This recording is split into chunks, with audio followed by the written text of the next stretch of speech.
नमस्कार, मैं श्यामगिरी। आप देख रहे हैं टीएफडी इंडिया न्यूज 24। टीएफडी इंडिया न्यूज 24 में आप सभी दर्शकों का स्वागत है। मोदी के लिए नई संकट बन गया महाराष्ट्र बीएमसी परिणाम। एकनाथ शिंदे करेंगे घर वापसी।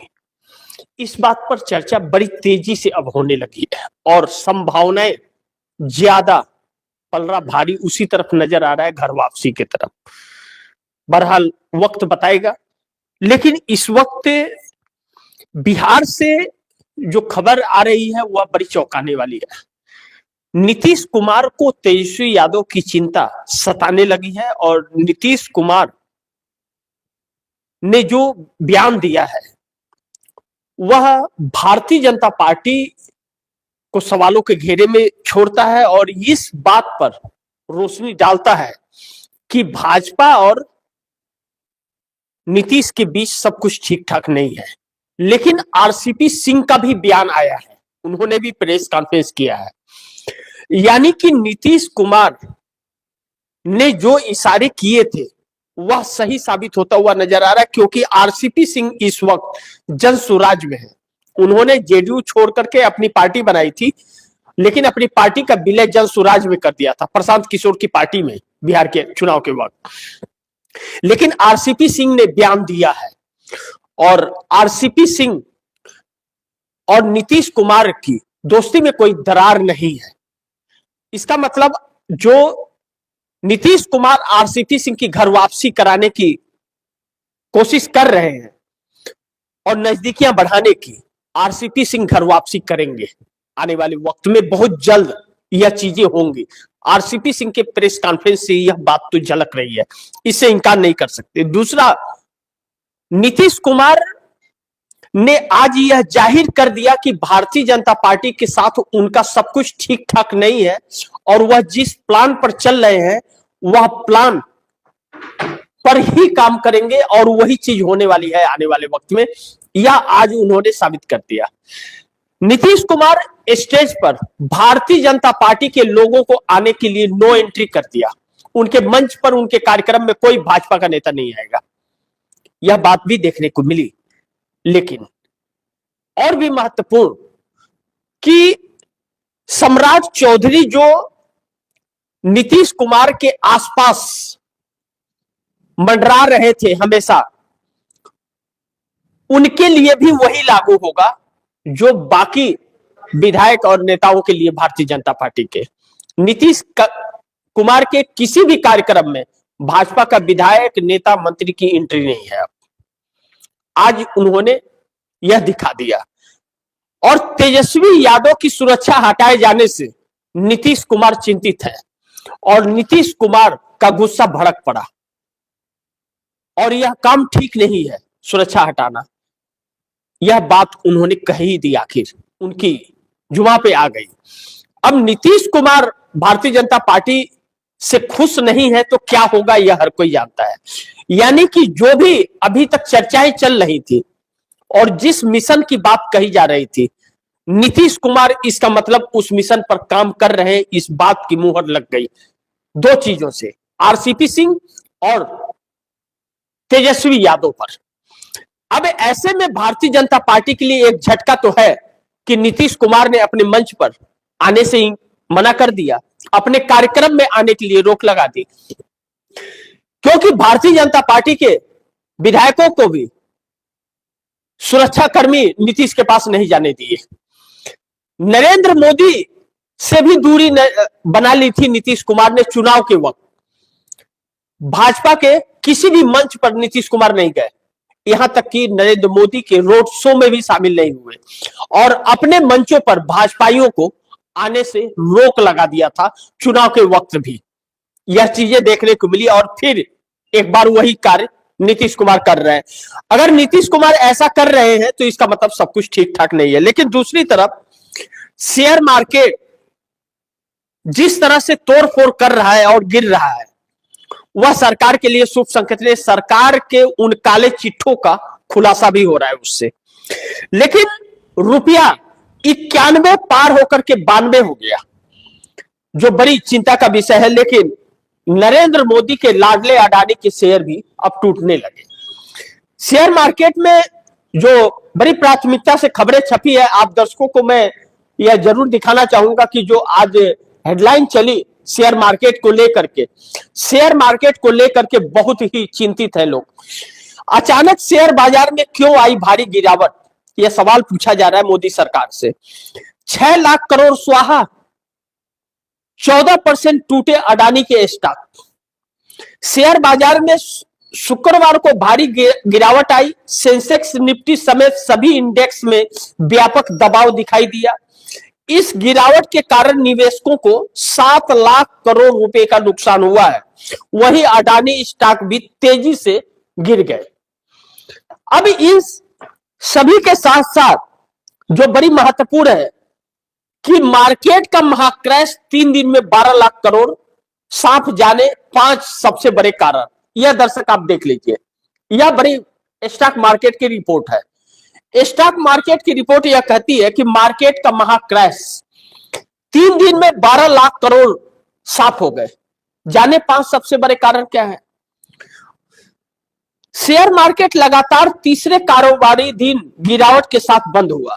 28 जुलाई को सेंसेक्स करीब 572 अंक टूट करके 80,891.02 पर बंद हुआ था, जबकि निफ्टी 156 अंक गिर करके 24,680.90 पर पहुंच गया। 3 दिन में बाजार करीब 1800 अंकों की गिरावट देख चुका है और निवेशकों के 12 लाख करोड़ रुपए से ज्यादा की संपत्ति घट गई है।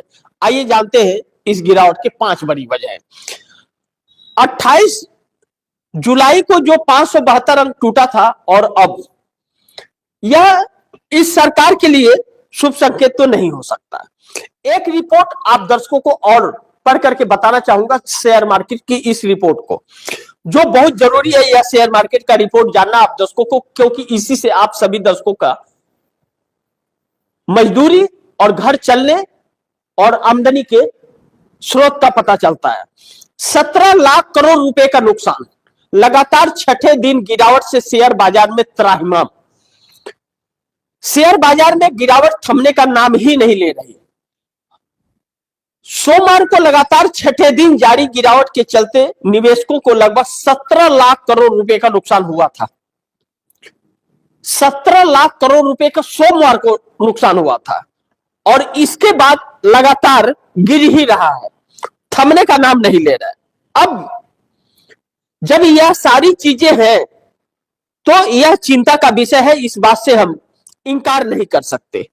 लेकिन नीतीश कुमार की वह चीजें आप दर्शकों को बताओ कि नीतीश कुमार की स्मृति यात्रा के बीच सिवान में जो घटना घटित हुई थी, उस घटना ने बिहार के सुरक्षा व्यवस्था पर बहुत बड़े सवाल खड़े कर दिए हैं कि जो गृह मंत्री सम्राट चौधरी है वह क्या कर रहे हैं, उस पद को संभाल भी पा रहे हैं या नहीं। सम्राट चौधरी से नीतीश कुमार खासे नाराज चल रहे हैं और नीतीश कुमार की नाराजगी अब भाजपा से दूरियां बना रही है। अब नीतीश कुमार का जल्द ही यात्रा खत्म हो जाएगा, कल यात्रा खत्म हो जाएगा और विधानसभा सत्र भी आ गया और इसी बीच नीतीश कुमार का मिशन 122 कंप्लीट हो चुका है। आरसीपी सिंह पर जो अटकलें लग रही थी, आज यह साफ हो गया आरसीपी सिंह के बयान के बाद कि आरसीपी सिंह आएंगे और नीतीश कुमार उन्हें लाएंगे, लेकिन तेजस्वी यादव की सुरक्षा जो हटाई गई है उसे भी बढ़ाई जाएगी। नीतीश कुमार यह फैसला जरूर लेंगे क्योंकि उन्होंने बहुत गहरी चिंता व्यक्त की है। अब ऐसे में महाराष्ट्र के अंदर उथल पुथल थमने का नाम नहीं ले रहा है। मैं नहीं जानता परिणाम क्या होगा, यह वक्त बताएगा, लेकिन अब चंद दिनों का वक्त है मेयर चुने जाने के लिए। परिणाम आने के बाद में जिस तरह भारतीय जनता पार्टी बैकफुट पर है और एकनाथ शिंदे को लेकर के हजारों अटकलें लगाई जा रही हैं कि एकनाथ शिंदे घर वापसी करेंगे। एकनाथ शिंदे करेंगे या नहीं करेंगे मैं नहीं जानता, लेकिन एकनाथ शिंदे के लोग जिस तरह से एकनाथ शिंदे के साथ तकरार हो रही है उनके नेताओं की। इससे यह तो प्रतीक हो रहा है कि एकनाथ शिंदे के कुछ लोग उद्धव ठाकरे के बहुत ही नजदीकी संपर्क में है और वह घर वापसी के लिए तैयारी कर रहे हैं। और उद्धव ठाकरे, संजय राउत लगातार यह दावा कर रहे हैं कि इंडिया गठबंधन का ही बीएमसी का मेयर होगा, शिव सैनिक ही होगा। और भारतीय जनता पार्टी ने यह प्रण कर लिया है कि शिवसेना का तो बनने नहीं दूंगा। अब मैं नहीं जानता क्या रणनीति करेगी भारतीय जनता पार्टी, लेकिन कहीं ऐसा ना हो कि मेयर बनाने के लिए प्रयास करते हुए भारतीय जनता पार्टी को सत्ता गंवानी पड़ जाए, जिसकी संभावनाएं 99% से बढ़ रही हैं। क्योंकि उद्धव ठाकरे ने जो ऐलान किया है कि शिव सैनिक ही होगा, और शिव सैनिक डरता नहीं और झुकता नहीं है। एकनाथ शिंदे को बड़ी चुनौती यह हो गई है। अगर भारतीय जनता पार्टी ने बना लिया तो एकनाथ शिंदे अपना वोट बैंक खो बैठेंगे, जो भी बचा हुआ है वह भी गायब हो जाएगा। फिर अजीत पवार और शरद पवार वाला हाल एकनाथ शिंदे का हो जाएगा। लेकिन एकनाथ शिंदे के लोग भी नहीं चाहते कि भारतीय जनता पार्टी का बने। ऐसे में एकनाथ शिंदे अगर भाजपा से समझौता करते हैं तो एकनाथ शिंदे के लिए मुश्किलें पहाड़ तोड़ेंगी। ऐसे में एकनाथ शिंदे की पार्टी टूट सकती है और उद्धव ठाकरे के पास घर वापसी कर सकती है। लेकिन कहा यह जा रहा है कि कल बैठक होनी है उद्धव ठाकरे और एकनाथ शिंदे की, कहीं एक होने जा रही है शिवसेना। क्योंकि श्रीकांत शिंदे की भी मुलाकात और बातचीत उद्धव ठाकरे से हो गई है और मेयर के लिए भी डोंबिवली और कल्याण का फाइनल हो गया। ऐसे में देखना दिलचस्प होगा। लेकिन उत्तर प्रदेश के अंदर सब कुछ ठीक नहीं है। उत्तर प्रदेश के अंदर योगी आदित्यनाथ को निपटाने की भरपूर प्रयास हो रहा है। हालांकि भारतीय जनता पार्टी का चरित्र और चेहरा उजागर हुआ है, जो वाराणसी में शंकराचार्य के साथ घटित हुआ। ऐसे में भारतीय जनता पार्टी अपने चरित्र और चेहरे पर पर्दा डालने की कोशिश कर रही है, जबकि जो वाराणसी में शंकराचार्य के साथ हुआ वही असली चरित्र और चेहरा भाजपा और आरएसएस का है। जब मोदी शाह को यह लगा कि हम अब बहुत बुरी तरह से फंस गए हैं, तब पाला बदल दिया और योगी आदित्यनाथ को मोहरा बना करके सारा दांव चल दिया। अब कहा जा रहा है कि वहां जो लोग पहुंच रहे हैं शंकराचार्य के सपोर्ट में, उसमें कुछ भाजपा और आरएसएस के लोग खनन डालने भी जा रहे हैं। मैं नहीं जानता कि इसमें कितनी सच्चाई है, लेकिन चर्चाएं है। और जिस तरह से शंकराचार्य ने बयान दिया कि 14 के पहले जो मूवमेंट बनाया गया था, जिसमें शंकराचार्य ने खुद भी प्रचार प्रसार किया था गंगा को लेकर के, और मां गंगा ने बुलाया है, जो मोदी कहते थे वह शंकराचार्य यह लोग कहे थे। इस हिसाब से लग रहा है कि भारतीय जनता पार्टी योगी आदित्यनाथ को निपटाने के लिए उत्तर प्रदेश में माहौल बना रही है। अब तो केशव प्रसाद मौर्य डिप्टी सीएम का भी बयान आ गया कि कार्रवाई होगी, जो भी दोषी होगा जांच का विषय है। और मैं शंकराचार्य को भगवान मानता हूं, वह स्नान करे। और शंकराचार्य ठन के बैठ गए हैं और चारों शंकराचार्य एक हो गए हैं, जो दिल्ली कूच की बात कह रहे हैं।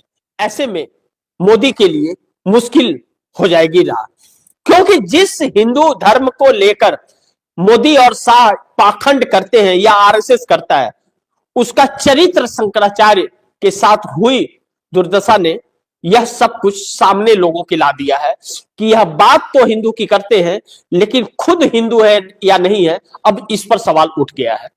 डिग्री मांगने वाले शंकराचार्य से खुद की डिग्री नहीं दिखाते। ऐसे में 4 बड़ी अहम सवाल हैं जिस पर बड़ी प्राथमिकता से चर्चा करना जरूरी है, और चर्चा करके हम लोग इसे समझने का प्रयास करेंगे कि आखिर इस वक्त की राजनीति जो करवट ले रही है उसके परिणाम क्या होने वाले हैं और जनता क्या कोई सुनने वाला है। ऐसे में बिहार से शुरुआत करें कि नंबर 1, बिहार में तेजस्वी की सुरक्षा को लेकर के बवाल, मचा हुआ है। तेजस्वी की सुरक्षा को लेकर के नीतीश कुमार ने चिंता जताई, कहा कि सुरक्षा किसने हटाई और क्यों हटाई, ऐसा नहीं होना चाहिए। यानी कि नीतीश कुमार के इजाजत के बगैर और बिना सहमति के तेजस्वी यादव की सुरक्षा हटाई गई है। इसका मतलब कि यह जो सुरक्षा की जिम्मेदारी है वह बिहार गृह मंत्रालय की है, यानी कि सम्राट चौधरी की है, जो गृह मंत्री और डिप्टी सीएम दोनों हैं। सम्राट चौधरी जब से गृह मंत्री बने तब से बिहार में एक सवालों के घेरे में रहे, उसके पहले भी रहे, उनके बर्ताव कुछ बिहार के पक्ष में नहीं रहे। लेकिन गृह मंत्री बनने के बाद जिस तरह से बुलडोजर चलाया सम्राट चौधरी ने, वह एक चिंता का विषय था कि वह बुलडोजर दुखियों पर चला, छोटे वर्ग के लोगों पर चला, जो बड़ी मुश्किल से एक झोपड़ी तैयार कर पाते हैं। ऐसे में सम्राट चौधरी के ऊपर बहुत सारे सवाल खड़े हो रहे हैं कि आखिर वह जगह क्यों खाली हो नहीं, क्यों झोपड़ी पे बुलडोजर चल रहा है। इसका जवाब अभी तक नहीं मिला। वजह साफ है कि भारतीय जनता पार्टी जमीनों पर कब्जा करके अडानी को देती है, इससे इंकार नहीं किया जा सकता, हर किसी को पता है। उत्तर प्रदेश में तो बुलडोजर का इतिहास है, लेकिन दुखद यह है कि मुस्लिम वर्ग को टारगेट किया जाता है। जो खुद को हिंदू कहते हैं वह खुद का सर्टिफिकेट तो नहीं दिखा पाते, लेकिन एक समुदाय से दूसरे समुदाय को लड़ाने के लिए और टारगेट करके लोगों को भड़काने का कार्य करते हैं। लेकिन हिंदू भी बहुत समझदार है, उसे किसी मुस्लिम से बैर नहीं है और हिंदू मुस्लिम की दोस्ती भी बड़ी अपार है, इससे भी इंकार नहीं किया जा सकता। चंद नेता यह सोच बदल नहीं सकते, थोड़ा डिस्टर्ब कर सकते हैं, जो किया जा रहा है। लेकिन जो नेगेटिव सेट करने की कोशिश की गई थी, कुछ अंधभक्त तो इसमें सेट हो गए, लेकिन बाकी उसी मुस्लिम वर्ग के साथ खड़े हो गए। यह वजह रहा कि योगी आदित्यनाथ का जो भ्रम फैलाना था वह फैल नहीं पाया और वाराणसी में जाकर के लेने के देने पड़ गए शंकराचार्य के ऊपर। अब ऐसे में सुरक्षा को, जिस सुरक्षा को लेकर मैं तेजस्वी की बात कर रहा हूं, वही सुरक्षा कारण शंकराचार्य के लिए भी योगी सरकार ने खिंचवाया, पिटवाया, चोटी पकड़ के खींचा।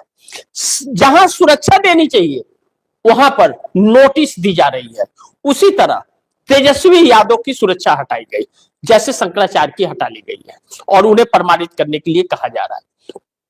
अब यह चीजें भारतीय जनता पार्टी के लिए भारी पड़ रही है।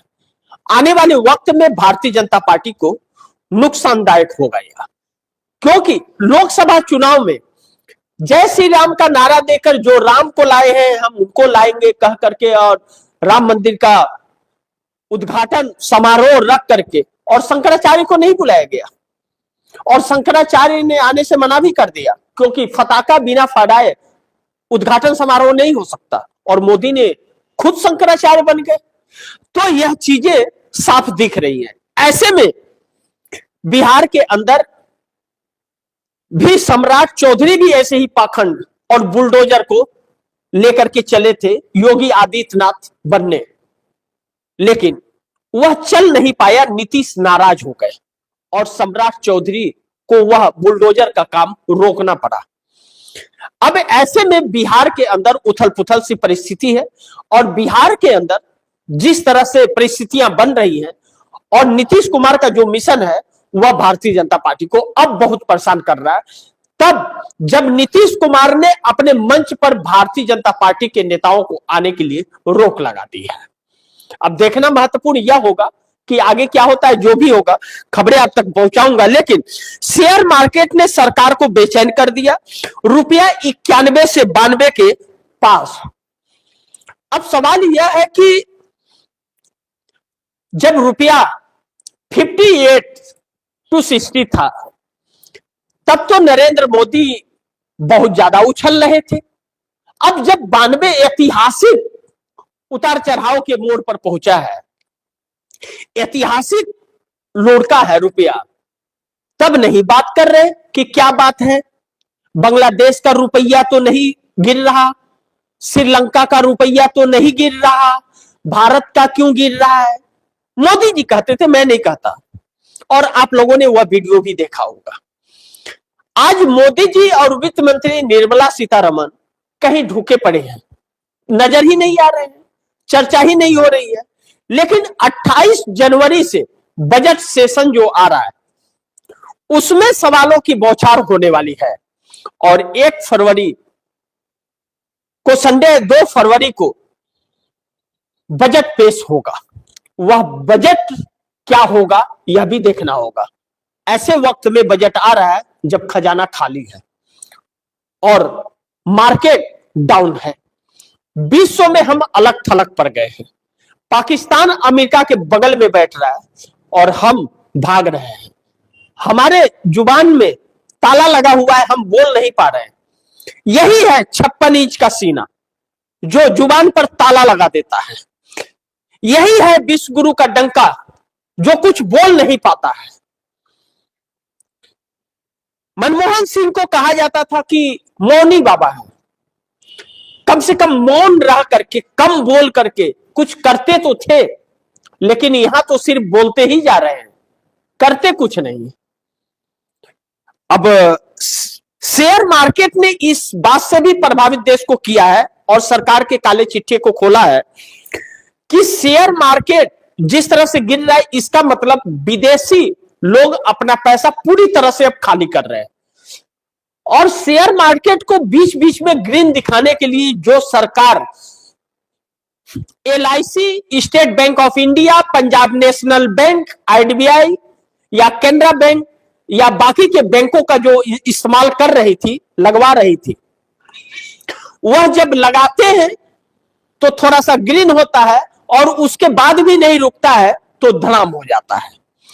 उसके बाद LIC का इस्तेमाल किया जाता है, PF फंड का, बाकियों के फंड का इस्तेमाल सारा करके ग्रीन करने की कोशिश की जाती है, लेकिन वह रुकता नहीं, नीचे चला जाता है तो वह पैसे डूबने लगते हैं। ऐसे में सारे प्रयास सरकार ने कर लिए हैं, लेकिन विदेशी मुल्क के लोग विश्वास करने के लिए हमारे देश पर तैयार नहीं है।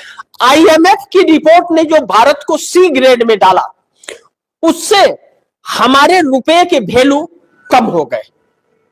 IMF द्वारा C ग्रेड में डाले जाने के बाद हमारे देश को, इससे यह प्रमाणित होता है कि हमारा रुपया मजबूत नहीं, वह कमजोर हो गया है।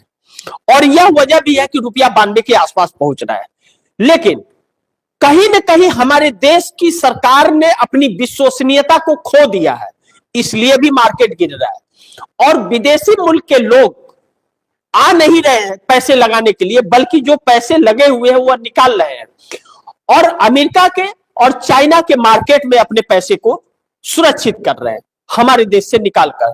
यह भी वजह है कि चाइना का मार्केट बढ़ रहा है और हमारा मार्केट घट रहा है।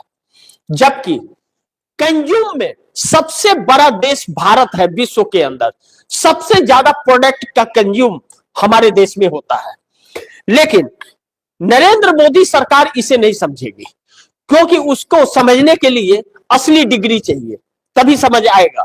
अन्यथा विश्व गुरु बनने से और डंका बजने से काम नहीं होता, उस पर काम करना पड़ता है।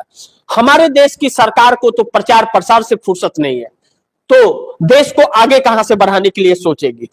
लेकिन विकसित देश का नारा देते हैं। सोचिए, आज यह हाल है देश का, तो 2047 तक नरेंद्र मोदी क्या हाल करेंगे देश का। ऐसे में शेयर मार्केट बहुत कुछ चुनौती दे रहा है। यह दे रहा है कि हमारे देश की सरकार और सरकार के आंकड़ों पर विदेशी मुल्क के लोगों को भरोसा नहीं है। और वित्त मंत्री निर्मला सीतारमण के पति परकला प्रभाकर, जो हैदराबाद में रहते हैं, बड़े अर्थशास्त्री हैं, वह भी सरकार से इत्तेफाक नहीं रखते। वह भी सरकार के आंकड़े को बार बार झूठा बताते हैं और कहते हैं कि देश बेचने वाले आंकड़े हैं, लोगों को गुमराह करने की कोशिश की जा रही है। सोचिए, 8.2% जिस देश का ग्रोथ होगा, उस देश में दुनिया के हर कोई पैसा लगाना चाहेगा, लेकिन हमारे देश की सरकार 8.2% का ग्रोथ तो बताती है, लेकिन पैसा लोग हमारे देश से निकाल रहे हैं। सोचिए, 8.2% ग्रोथ का मतलब है कि कोई बेरोजगार नहीं होगा। आपके घर में बेरोजगारी नहीं है क्या? आपके घर में रोजगार है क्या? है क्या? हर कोई किसी के घर में रोजगार लगे हुए, रोजगार लगातार जा रहे हैं। और ट्रंप द्वारा लगाए गए टैरिफ का असर अब पड़ना शुरू हुआ है, क्योंकि उस टैरिफ का असर तकरीबन 2 से 3 महीने बाद नजर आता है। वह अब नजर चालू हो गया है और 30,000 नौकरियां आईटी से, टाटा से चली गई और आगे भी छटनी का बात कही है। बाकी और आईटी सेक्टर से नौकरियां अब जाने वाली है। लेकिन दूसरी तरफ महाराष्ट्र बीएमसी मेयर को लेकर के इंडिया गठबंधन सतर्क। उद्धव का प्रयास होगा सफल, क्योंकि महाराष्ट्र के अंदर बीएमसी के चुनाव परिणाम ने बहुत कुछ तस्वीर साफ कर दी है और मोदी के लिए नई संकट बन गई है। एकनाथ शिंदे घर वापसी करेंगे, इस पर कयास भी लगाए जा रहे हैं, चर्चा भी की जा रही है। करेंगे या नहीं करेंगे यह वक्त बताएगा, अब तो नजदीक आ गया। लेकिन इसके अलावा और कोई रास्ता उनके पास नहीं बच रहा है। और इसके बाद भी अगर एकनाथ शिंदे भारतीय जनता पार्टी के साथ रहे तो आने वाले 1-2 साल में या आने वाले चुनाव के वक्त तक एकनाथ शिंदे की पार्टी मायावती बन जाएगी। तब असली शिवसैनिक कहते रहेंगे शिंदे, यह वक्त बताएगा। लेकिन इस वक्त जो परिस्थितियां हैं, एकनाथ शिंदे के बेटे श्रीकांत शिंदे कहा यह जा रहा है कि लगातार उद्धव ठाकरे के संपर्क में है और कल एकनाथ शिंदे की बैठक उद्धव ठाकरे के साथ होने वाली है। अब परिणाम क्या निकलेगा यह वक्त बताएगा। लेकिन दोनों ही तरफ से यह कहे जा रहे हैं कि मेयर तो शिवसेना का ही बनेगा और इस पर समाजवादी पार्टी और कांग्रेस महाराष्ट्र के अंदर उद्धव ठाकरे को सपोर्ट कर रही है, जबकि समाजवादी पार्टी के सिर्फ 2 ही है पर्सन, कांग्रेस के 24, लेकिन यह 26 उद्धव ठाकरे के सपोर्ट में है खुलेआम। बस इंडिया गठबंधन को 6 से 8 पार्षदों की जरूरत है। एकनाथ शिंदे ने थोड़ी सी हिम्मत दिखा दी तो फिर इंडिया गठबंधन का पार्षद बन जाएगा, और अगर नहीं दिखाई तो एकनाथ शिंदे टूट जाएंगे। यानी कि दोनों ही सूरत में बनता हुआ नजर आ रहा है। अब यह तो वक्त बताएगा किसका बनेगा या नहीं बनेगा। लेकिन ऐसे वक्त में भारतीय जनता पार्टी का दिमाग बहुत चलता है। संवैधानिक तौर पर भारतीय जनता पार्टी संवैधानिक तौर पर गलत कार्यों को वह पेश कर देती है और अपना काम निकाल लेती है, और बाकी के लिए असंवैधानिक बताती है, अपने लिए संवैधानिक बताती है। जैसे बिहार का चुनाव असंवैधानिक तरीके से, असंवैधानिक सरकार है क्योंकि एसआईआर की सीट पर चुनाव हुआ, और हरियाणा का चुनाव सरकार असंवैधानिक है क्योंकि हरियाणा में चुनाव आयोग खुद कह रहा है कि 29 लाख डुप्लीकेट वोटर हैं, फर्जी वोटर, और उन 29 लाख लोगों ने वोट किए हैं, तो फिर वह सरकार संवैधानिक कैसे हो सकती। यही हाल महाराष्ट्र का है। राहुल गांधी के कहे अनुसार 1 करोड़ फर्जी वोटर हैं, लेकिन उसी फर्जी वोटर का इस्तेमाल इस वक्त बीएमसी चुनाव में भी हुआ, तो कैसे मान ले कि संवैधानिक है। लेकिन इसके बावजूद भारतीय जनता पार्टी बहुमत का आंकड़ा नहीं ला पाई, जो बैकफुट पर आकर के खड़ी हो गई है और मुशक्कत झेलनी पड़ रही है। देखना महत्वपूर्ण होगा कि आगे क्या होता है। लेकिन भारतीय जनता पार्टी के लिए चुनौती तो हो गई है, और एकनाथ शिंदे अब रहेंगे एनडीए में या नहीं रहेंगे, चंद दिनों में यह पता चल जाएगा। लेकिन ऐसा मौका फिर एकनाथ शिंदे को भी नहीं मिलेगा। कहीं ऐसा ना हो कि मौका गंवाते ही पार्टी टूट जाए, जिसकी संभावना सबसे ज्यादा बताई जा रही है। लेकिन एकनाथ शिंदे को घर वापसी कराने के लिए उद्धव ठाकरे का भी प्रयास है कि बाला साहब ठाकरे की 100वीं शताब्दी है, अब आ जाए, 100वीं जयंती पर शिवसेना एकजुट हो जाए, जो 2 टुकड़ों में बटी है, बल्कि 3 टुकड़ों में बटी थी। लेकिन राज ठाकरे और उद्धव ठाकरे दोनों भाई मिल गए हैं। अब एक हिस्सा एकनाथ शिंदे का है, यह भी मिल जाए तो शिवसेना को चुनौती भारतीय जनता पार्टी महाराष्ट्र में नहीं दे पाएगी और शिवसेना का फिर एक बार फटाका लहराएगा महाराष्ट्र के अंदर। देखना यह महत्वपूर्ण होगा कि क्या एकनाथ शिंदे का फैसला क्या होता है, यह वक्त बताएगा। लेकिन महाराष्ट्र बीएमसी परिणाम ने नरेंद्र मोदी को के लिए नई संकट तो पैदा कर ही दी है, इससे इनकार नहीं कर सकते। अब घर वापसी पर एकनाथ शिंदे क्या करते हैं, इसी का इंतजार है। लेकिन दूसरी तरफ सीएम योगी की कुर्सी संकट में पड़ गई है। मोदी शाह की चाल सफल है। कहा जा रहा है कि अब जो वाराणसी के अंदर हो रहा है, सबसे पहले तो यह मंदिर ढूंढती है भारतीय जनता पार्टी, मस्जिदों के अंदर मंदिर ढूंढते रहती है, लेकिन वही हजारों मंदिर को तोड़ा जा रहा है।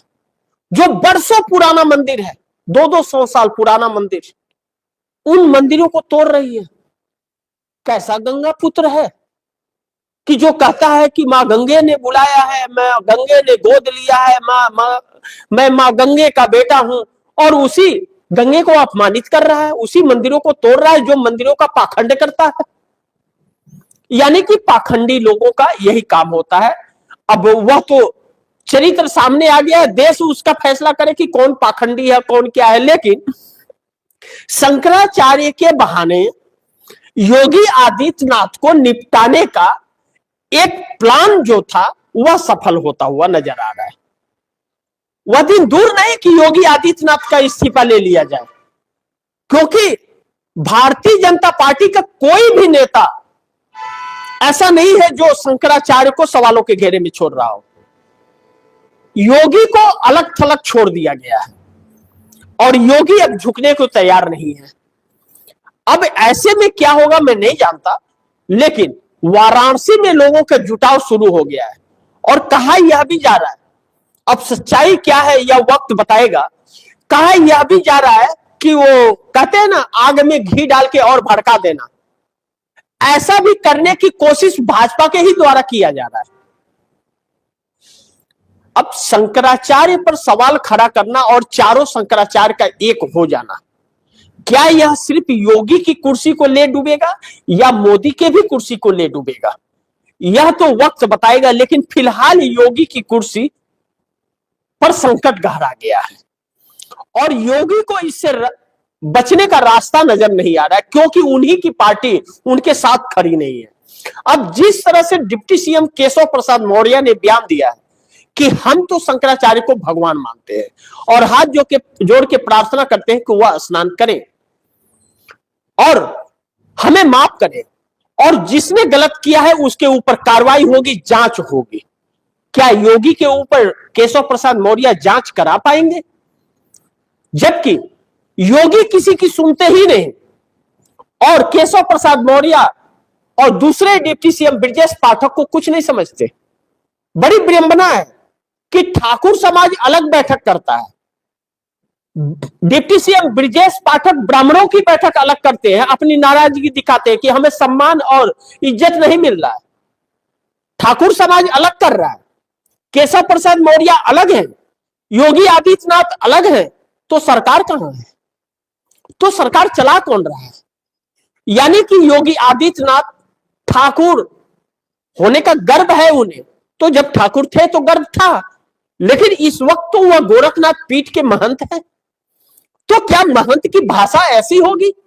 क्या महंत की भाषा हिंदू मुस्लिम में आग भड़काना होगा? क्या महंत की भाषा किसी शंकराचार्य का अपमान करना होता है? क्या महंत किसी का पीठ का वह शंकराचार्य से ऊपर हो गया?